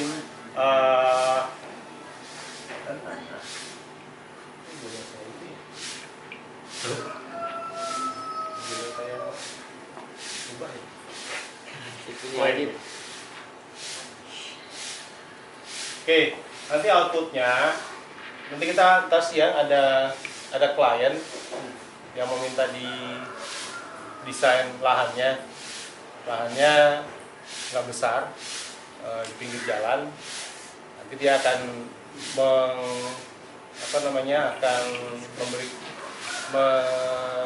menginformasikan apa yang diinginkan. Nah, pada saat kita ketemu klien, biasanya pertanyaan pertama kita, nanti kalian bikin pertanyaan sebelum klien datang. Nanti kita kasih waktu 15 menit pertanyaan tentang apa yang kalian ingin tahu dari si lahan tersebut. Nanti dua kelompok akan sama ininya, lahannya, kliennya akan sama, tapi kita pengen tahu dari masing-masing kelompok ini bentuk desainnya seperti apa. Jadi walaupun kliennya sama, tapi outputnya dua desain yang berbeda. Nah nanti dari situ nanti kita kasih waktu 15 menit untuk bikin kuesioner segala macam. Nanti klien akan kita bawa ke sini, kalian boleh tanya-tanya. Tapi sebelum ditanya-tanya dia akan kasih tahu ekspektasi dia. Nah pada saat sudah selesai semuanya, nanti kalian akan ke lahan, karena ini belum ada base mapnya, diukur dulu manual. Nanti lokasinya akan ditunjukkan sama Kang Afif di mana. Terus habis itu setelah sudah selesai, pakai kertas biasa, kertas di notebook kalian untuk ukuran segala macam. Nanti kalian bikin yang namanya base map. Base map itu berupa peta tanah dan peta kontur, kalau ada konturnya. Kalau peta tanah biasanya cukup kalau pakai aplikasi GIS, dia ada itunya tuh, ada topografinya tuh. Cuma kalau ini nggak perlu, nanti tinggal di note aja di keterangan kondisi tanah seperti apa. Nanti kondisi tanah nanti masuk ke dalam sektor analisis ini. Kondisi tanahnya kayak gimana? Ini kan peta, tapi kalau nggak ada petanya, dijelaskan aja di sini sektor analisis. Nanti ada berupa table. Jadi si sektor analisis ini, jadi ntar kertas putih A1 dibikin BSPP di situ. Habis itu nanti di kertas kakir, kita udah ada kertas kakir tuh. Itu untuk bikin sektor analisisnya. Contoh sektor analisis tadi seperti yang dijelasin sama Kang Afif. Ini nanti kita tunjukin lagi. Kan udah saya share ininya materinya di grup. Nanti di sektor analisis nih mencapai semua yang ada di sini. Sektor analisis adalah kondisi existing yang ada di lapangan, vegetasinya, bangunannya. Jadi masuk pakai tabel ini aja nih. Tabel tabib untuk existing. Tabib itu kependekan dari tanaman, bangunan, binatang. Atau tadi yang Kang Afif sebut barusan ada paste. Itu paste apa aja? Plan, animal, struktur, T-nya tools, event. Nah, kalau ini bahasa Indonesia adalah tabib. Kependekannya. Kita bikin tabib khusus untuk yang existing dari sektor analisis. Jadi nanti ada ini, ada sektor analisis, ada tabib khusus untuk yang sektor analisis, karena kita harus di breakdown ininya, apa namanya, si vegetasinya dan struktur segala macam dari situ. Setelah ini, tapi nanti juga digambarin ya, digambar di sektor analisisnya, posisinya di mana bangunannya, posisi vegetasi pohon ada di mana, terus posisi jalur air, akses jalanan, semuanya itu digambar di situ. Tapi belum diwarna. Yang diwarna hanya peta sinar matahari sama arah angin. Dan dibaca di materi aja yang sektor analisis, supaya lebih detailnya. Nah, dari sini kalian bikin desain ruang. Desain ruang untuk konsep apa? Nah, desain ruang di kertas kakir 2 itu adalah kalian sudah memvisualisasikan. Berarti kalian harus bikin tabib untuk desain ruang. Tabib dalam arti nanti kita mau nanam apa nih? Bentuk bangunannya seperti apa? Kalau belum ada bangunannya ya. Figur di sini nggak ada bangunannya deh. Jadi kita harus pikirkan tuh bentuk bangunan di mana. Bentuk lokasi si siapa namanya ternaknya ada di mana. Kayak tadi kita latihan tadi itu. Gitu, tapi ditulis dalam bentuk tabib atau bentuk paste tadi. Dari situ kalau sudah di listing segala macam, bikin random analisisnya, penempatannya di mana, supaya nanti pada saat bikin desain ruang nggak bingung, nggak banyak coret-coretnya. Paham nggak di sini? Kalau desain konsep? Belum selesai, desain ruang belum selesai nih. Udah. Begitu udah selesai dimasukin random analisis, masukin ke desain ruang, digambar desain ruangnya. Zona 1 kayak begini nanti. Desain ruang berarti? Itu sebenarnya desain ruang ya. Tapi dia belum detail, karena kalau desain ruang itu kalau desain ruang kayak area pohon ini nggak perlu gambar pohon kayak gini, cukup kasih kayak pohon nanti di sini, kebun dapur kan di sini, bulat-bulat aja gitu. Jadi kayak ruangnya. Iya, itu namanya desain ruang kayak gitu. Oke. Akses digambar jelas ya. Terus kolam di sini, rumah di sini, gini-gini. Itu namanya desain ruang. Tapi sudah berdasarkan random analysis ya? Iya. Jadi penempatan udah sekalian pas di random analysis sudah sekalian. Kalau ini nanti di zona 1, ini nanti di zona 2, di zona 3. Jadi udah bergambar tuh pada saat masukin ke sini. Nah, begitu udah digambar desain ruangnya, udah didesain, baru masuk ke desain konsep. Ini sudah mirip dengan desain konsep. Ini udah gambar pohonnya, ada gambar ininya. Nah, tapi Jenis-jenis pohonnya gitu. jenis-jenis pohonnya tolong dikasih tahu. Oh. Karena udah detail gitu. Bunganya juga. Bunganya ada berapa biji, tanamannya, jaraknya tanaman ini itu dipikirkan. Seperti itu. Kalian punya waktu untuk research pohon kalau udah umur 10 tahun segede apa, terus di ini.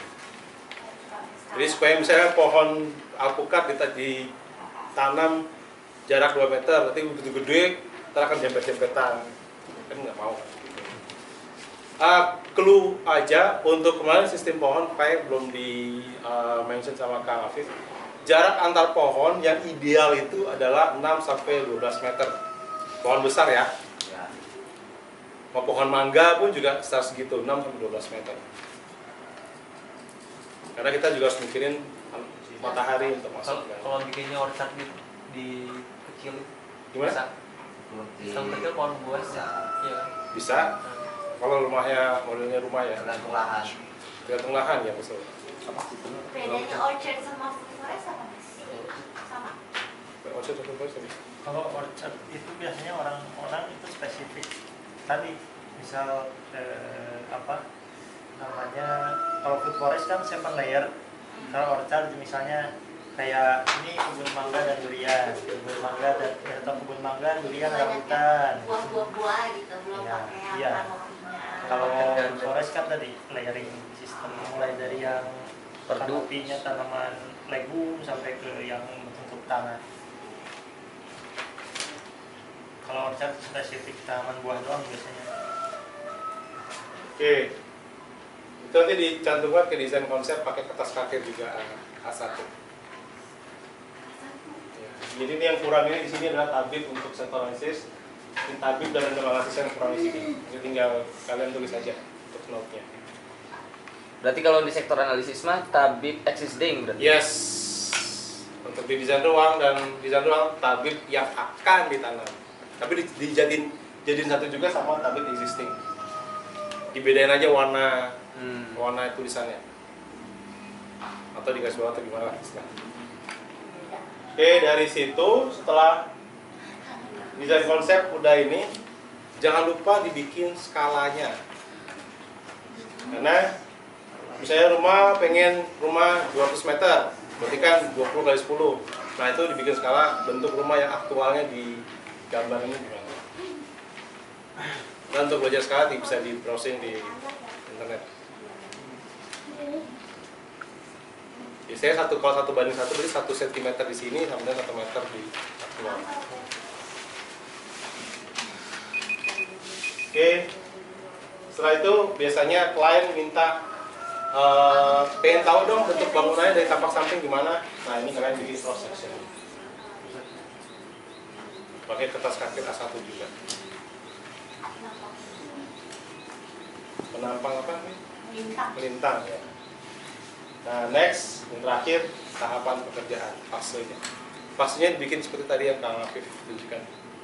Tahun pertama atau bulan pertama. Ini berapa lama? 1 hari. Semuanya? Iya. Hari ini. Kenapa nggak ada bilang ya? Hari ini dan besok. Ya, Besok. hari ini dan besok. Besok kan schedule presentasi. Ini masih nanti kan seminggu ke depan desain terus. Ya.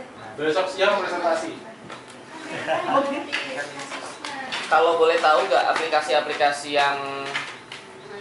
yang bisa dibawa-bawa buat peta-peta biasanya pakai apa ya? Peta-peta itu maksudnya? Ya buat peta kontur, peta tanah atau GIS, Google Earth.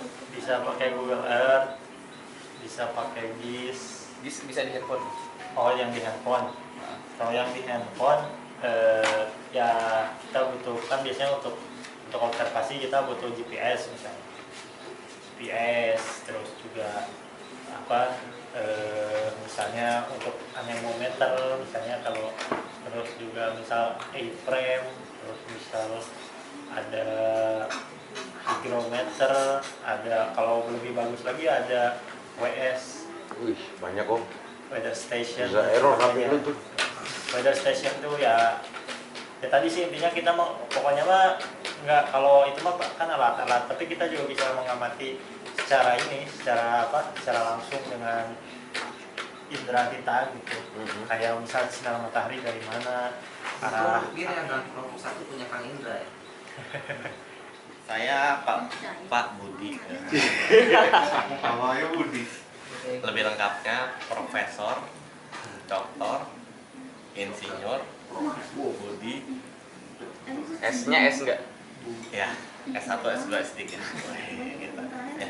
Jadi saya ini usianya udah sekitar 70-an tahun.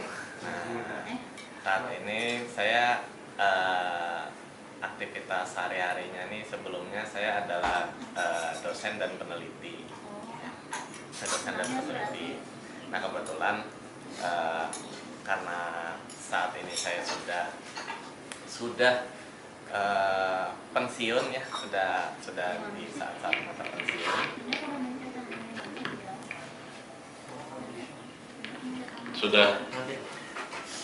Sudah pensiun. Nah, saya kebetulan ada lahan. Nah, lahan ini terletak di pinggiran jalan desa ya, agak-agak jauh dari kota ya, pinggiran gitu ya. Nah, rencananya saya mau pindah dari keramaian, mulai menyepi gitu ya. Nah, menyepi di lahan yang sudah saya beli 30-an tahun yang lalu gitu ya.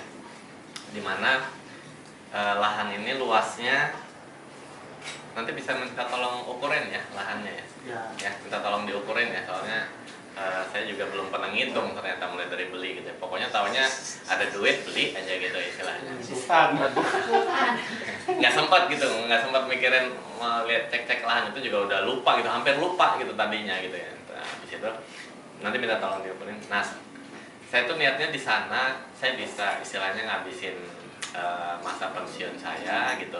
Saya di sana itu saya tipikalnya orang yang senang menyendiri, tapi nggak bisa terlalu lama juga gitu, nggak bisa lamaan gitu menyendiri gitu, bisa lumutan kalau saya harus menyendiri gitu ya. Nah, saya kan sering ketemu, kalau dulu saya sering ketemu sama mahasiswa gitu ya. Nah, di sini mungkin bukan dengan mahasiswa, tapi saya perlu juga ketemu dengan warga sekitar. Makanya saya perlu di tempat saya itu ada tempat buat warga itu bisa kumpul. Tapi juga di tempat itu harapannya saya bisa menambah income. Walaupun dari gaji pensiun saya sekarang saya bisa pakai buat beli lahan lagi gitu istilahnya. Tapi bukan dari situ gitu. Ini income harian gitu istilahnya ya. Income harian di tempat tanah saya itu ya. Nah, di sana saya perlu istirahat. Ada tempat buat saya bisa istirahat gitu ya, bisa istirahat tenang. Tapi di kapan saya perlu gitu, pagi-pagi gitu ya, siang-siang itu saya perlu ketemu dengan orang gitu. Ada masyarakat yang datang ke tempat saya gitu sekali, 2 kali atau beberapa kali gitu ya. Nah, karena saya juga mulai dari masa muda saya itu saya senang olahraga, saya senang menjaga kondisi jasmani saya. Jadi harapannya di tempat itu tuh saya juga di tempat saya itu makanan sehari-harinya itu bisa saya dapatkan dari lingkungan sekitar yang di tempat saya itu. Jadi makanan-makanannya harus makanan yang sehat, makanan yang toib juga gitu. Saya tahu gimana proses membuatnya gitu ya. Jadi harapannya itu bisa diakomodir di situ ya. Di tempat saya itu mungkin saya nggak sendiri, saya ada bersama keluarga sih di situ ya. Bersama keluarga mungkin sekitar 5 orang lah ya. 5 orang. Ada juga orang yang bantuin, kadang orang bantuin datang gitu ya, di sekitar situ bantuin datang. Nah, terus saya juga senang duduk di samping kolam gitu.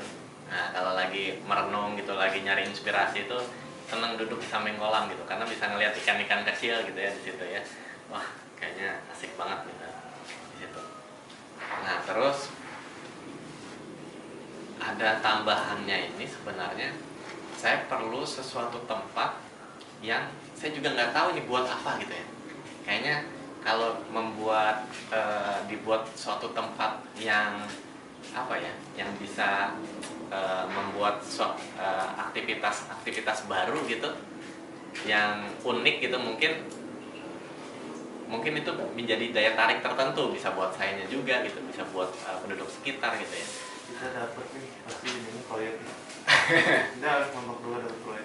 Ya cuman Apa tadi yang ketiga apa pengennya Pak?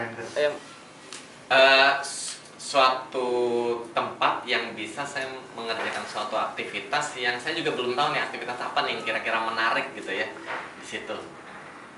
Kira-kira apa gitu yang bisa membuat saya tertarik gitu, atau juga orang-orang lain datang terus tertarik gitu, itu ada apa di situ gitu. Nah, situ. Ya, kira-kira mungkin begitu aja. Mungkin selanjutnya saya minta tolong diukurin ya tanahnya. Nah, gitu. Nanti kalau itu udah selesai, ini udah jadi, nanti saya minta tolong ukurin tanah yang lain gitu. Pak Budi, maaf boleh tanya ya. Kan aktivitasnya dosen sama peneliti. Iya. Mengajar apa ya? Saya sebenarnya apa aja bisa sebenarnya ya. Cuman kebetulan waktu di kampus itu saya banyak mengajarnya terkait tentang lingkungan gitu ya, tentang keanekaragaman hayati gitu. Terus pokoknya tentang makhluk hidup, tentang tumbuh-tumbuhan gitu ya. Nah itu karena saya senang yang hijau-hijau juga gitu istilahnya. Duit hijau. Nah, itu dasarnya itu. Selain mengajar, kegiatannya apa? Nah, olahraga. Tapi olahraganya bukan olahraga permainan ya. Saya lebih senang buat mengolah aktivitas fisik saya gitu, biar tetap bugar. Makanya saya makanannya makanan yang sehat juga. Terus olahraga, saya perlu wadah buat bisa olahraga. Senang menyendiri juga kadang-kadang, tapi kadang-kadang senang ketemu orang juga gitu loh. Mungkin harus setiap hari lah, ketemu orang tuh harus setiap hari gitu loh istilahnya. Dalam satu hari kursusnya berapa ketemu antara? Ya mungkin kalau siang-siang gitu sampai sore ketemu orang gitu. Tapi kalau misalnya pagi, malam perlu, ya mungkin 50-50 lah. 50-50. Kedepannya mau anak cucu berkumpul di situ juga atau itu khusus untuk Pak Budi dan istri? Untuk saat ini anak-anak itu memang mereka masih masih bertualang ya, sesuai dengan tempatnya masing-masing. Mungkin saat ini sih yang nempatin itu saya sama istri aja gitu istilahnya. Tapi nanti ada orang lokal yang sering datang gitu buat bantuin di situ gitu. Gitu. Jenis olahraganya untuk kayak gym gitu biasanya atau? Gym bisa. Yang jelas saya senang jalan, senang golf nggak bisa. Saya bukan bisnismen soalnya. Jadi nggak ada intentionnya ke sana.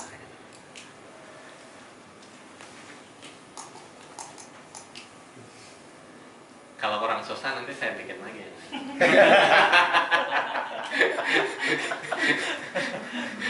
Untuk jenis apa, beliau suka makan apa udah digali belum? Belum. Nah, tanya. Iya, makan. Oh iya, saya tuh dietary Makanan kesukaan apa? saya tuh senangnya itu minum-minuman hangat. Saya senang minuman hangat. Nah, itu yang paling saya senang. Kalau makanan kesukaan sih yang kayak singkong goreng kayak gitu. Makanan-makanan tradisional lah saya senang. Ada alergi? Dokter. Bapak dokter. Kalau alergi kacang kan nggak perlu ada kacang. Oh iya. Saya alerginya seafood. Oke. Nggak ada seafood saya. Pak Budi, mohon maaf, ini kalau untuk tempat warga sekitar berkumpul itu ada hal yang ingin didapatkan nggak dari perkumpulan itu? Saya pengennya ada income ya dari situ.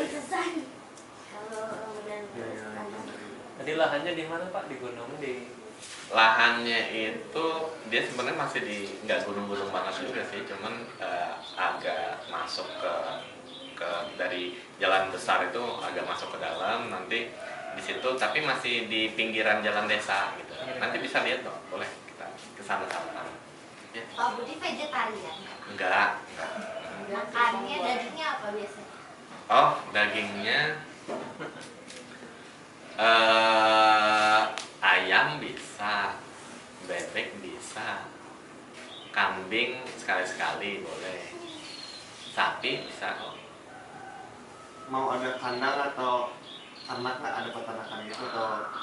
Kalau kandang tuh sebenarnya saya mau sih, pengen, cuman saya nggak begitu suka di ngelihat kandang-kandang gitu loh. Kalaupun ada banyak ayam, banyak apa tuh ya peliharaan gitu. Oh. Kalau untuk perkumpulan warga sekitar yang mengundang income-nya ini sasarannya berarti ya warga sekitar saja ya? Nggak perlu. Nah, saya nggak tahu kalau yang itu. Pokoknya mah saya mau, intinya saya senang ketemu orang. Gitu. Ya bisa jadi ternyata ada orang luar yang datang gitu. Tapi intinya mah kalau siang ke sore itu pengennya ngobrol sama orang gitu, atau pagi-pagi datang orang yang sering datang gitu. Pak Budi orangnya rajin nggak? Suka nyiram atau orang lain yang nyiram? Jadi ada orang yang kerja di kebun apa enggak? Kalau berkebunnya sih saya nggak terlalu rajin ya. Cuman kalau nyiram-nyiram yang di dekat-dekat aja sih seneng gitu ya. Terutama misalnya tanaman-tanaman yang apa ya? Yang bentuknya lucu-lucu gitu. Nah, itu saya seneng gitu. Tapi kalau yang kayak tanaman-tanaman yang besar atau tanaman rumput-rumputan aja sih saya nggak biasa nyiram-nyiramin. Ada orang lah yang nyiramin. Ada yang kerja berarti? Ada yang kerja. Itu ya itu. Yang kerjanya netep apa? Enggak, bolak-balik.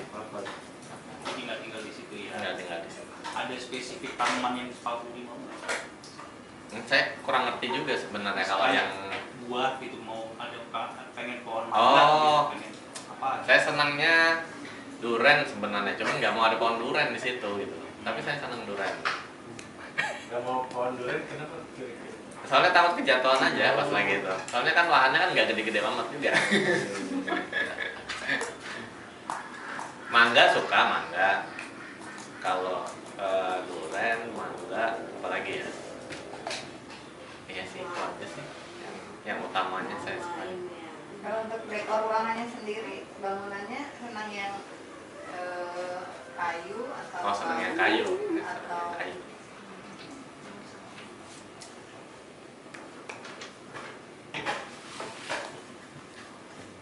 Kalau Pak Budi sendiri nih untuk aktivitas mobilisasi menggunakan apa ya itunya?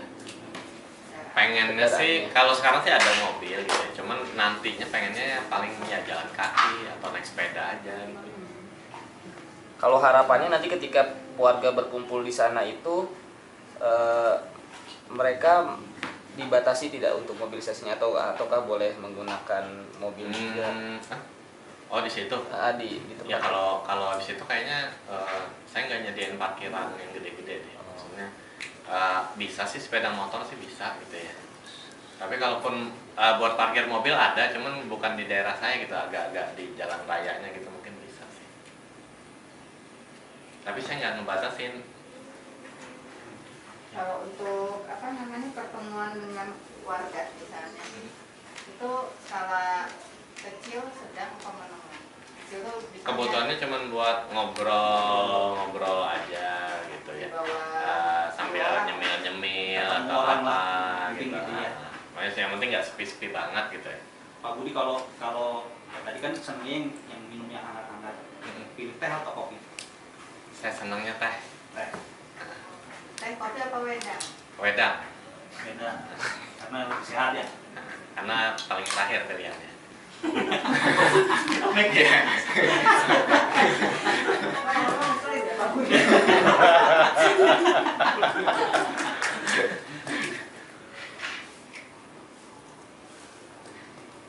Jadi Pak, anak di mana Pak sekarang Pak? Ini pada hening kan? Nggak enak kalau nggak ada kalau hening gitu. Iya kalau hening berarti udah selesai. Oh enggak, nanyanya. Pak Budi saya pengen nanya budgetnya berapa Pak Budi? Nah, Atau ya budget sih? kalau budget sebenarnya perlunya berapa? Wah, ya jadi Pak, ini tuh per meternya kalau di perusahaan saya ini 1.000 Pak. Coba unlimited dulu deh. Unlimited. Nah, siapa tahu kurang.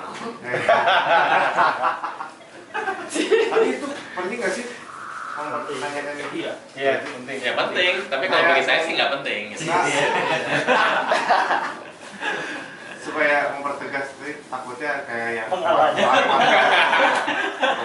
bisa nggak turun tuh. Kan tadi dibilang lahannya nggak tahu udah berapa ya. Yang Bapak ingat ya udah berapa kali beli, terus satu kali beli itu biasanya berapa tumbak atau berapa meter yang dari beberapa kali beli itu? Mungkin udah sekitar belasan kali ya. Nggak tahu. Pokoknya asal ada yang nawarin lahan pasti saya beli. Sekarang lahannya berupa apa itu? Nah itu nggak tahu, saya cuma senang belinya aja. Belum pernah dilihat. Belum pernah dilihat. Kadang mungkin lupa laporan ke istri juga kalau gitu. Saya senang beli lahan aja sih. Jadi passion saya dibeli lahan. Istrinya nggak tahu lah. Duitnya nggak habis-habis, Pak, cetak sendiri. Kalau Bapak pengennya untuk sanitasi atau kondisi perairan itu menggali sumur atau yang ada di alam saja yang tersedia? Yang penting cukup lah. Yang penting cukup. Sudah ada aliran listrik nggak Pak di situ? Seingat saya sih ada ya, seingat saya. Cuma mungkin nanti bisa tolong dicek lah. Kalau enggak nanti saya coba beli PLN-nya lah. Udah nanya makin ngeselin ya. Air udah tadi, air. Udah. Air udah. Di Salaman udah.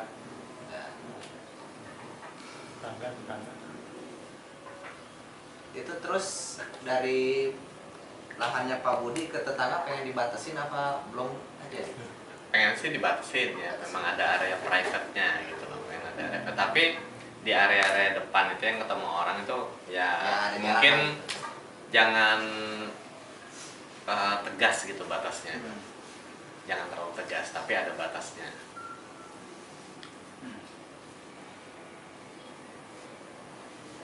Kalau untuk curah hujan sendiri Pak Budi, Waduh. Kalau jangan pernah nengok. Jalan sih. Saya nggak pernah mikirin curah hujan di situ.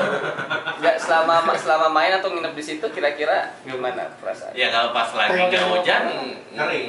kering. Kalau pas lagi hujan basah. Tahunya sih gitu aja. Ya pokoknya intinya kalau misalnya kebutuhan air cukup di tempat saya. Ya kebutuhan saya kan cuma sehari-hari.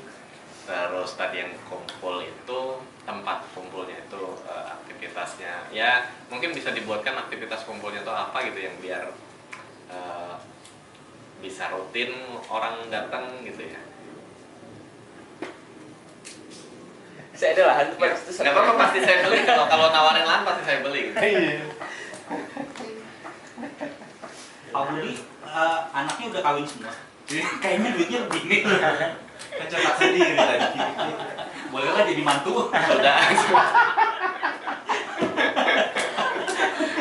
Sudah anak-anak sudah pada kawin semua.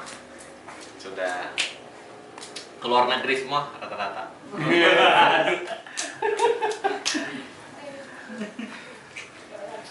Ya ada lagi yang mau ditanyakan? Oke, ada lagi yang ditanyakan? Kalau nggak saya ada meeting lagi sama.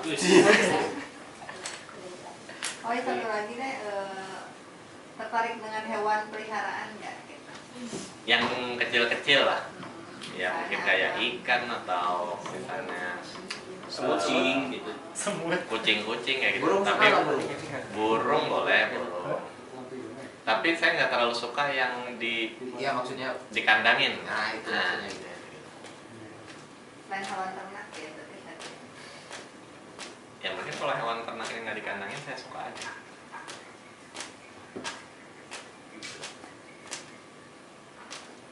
Kalau Pak Budi sendiri kalau ketika masuk ke sebuah lokasi kesannya pengen yang kayak gimana? Yang estetik gitu atau yang rapi? Saya senang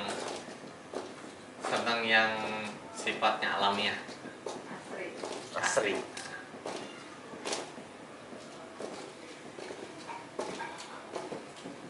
Itu dari jenis rumahnya pengennya pakai adat Sunda, adat mana gitu? Yang penting kayu, yang penting lebih natural gitu.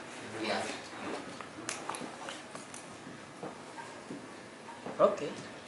Kalau kayu berarti harus dipikirkan jenis pemilihan kayunya. Dia gampang kena kayu kalau terbuatan. Sepertinya sudah ya. Sudah? Saya ada jadwal lagi. Ini berapa perusahaan nih yang rempuk nih? Ya nanti minta tolong kalau sudah selesai bisa minta nomor telepon? Kartu nama sama asisten nanti. Nanti bisa survei di bawah, bisa survei tadinya lokasinya. Kita bisa survei lokasinya. Asistennya yang mana? Selanjutnya kemana Pak? Iya, ya bisa tolong dibawakan ke lahannya. Oke, masih ada lagi? Ada koreksi mungkin pertanyaan-pertanyaan. Nah, kalau merasa sudah cukup, kalau sekalian merasa sudah cukup. Jadi kalau misalnya mau di kontak lagi ya boleh kliennya untuk diajak ngobrol lagi. Jadi masing-masing kelompok kalau saya merasa datanya kurang ya tinggal nanti ngobrol private dengan Pak Budinya. Oh iya, Pak Budi punya termos es. Pak Budi.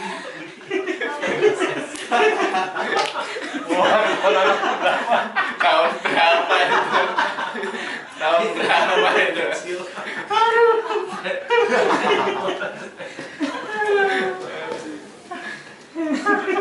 Hah? Termos es? Iklan Morex. Bukan obat penurun panas.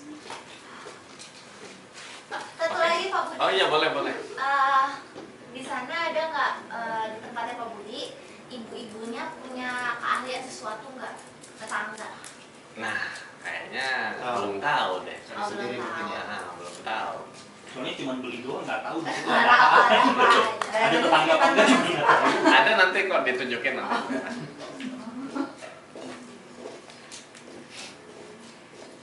Oke, sudah? Sudah pusing? Kayaknya jual tanah ke Pak Budi enak. Kan udah pasti dibeli. Udah pasti Punya dibeli. smelter jualnya mahal juga, pasti dibeli ya. Oke, kalau saya sudah, ini Pak Budi ada keperluan meeting. Jadi maaf ya. asistennya bisa. Nama asistennya siapa? Pusing. Mas Bilal. Pak Yudi. Budi dan Yudi. Tetangganya namanya Ruby. Orangnya namanya Budi. Terus. Oke, terima kasih Pak Budi atas waktunya. Ya, baik, terima kasih. Saya pamit dulu ya. Ya, monggo Pak. Ditunggu. Paulus, kita semua. Toada. Wush.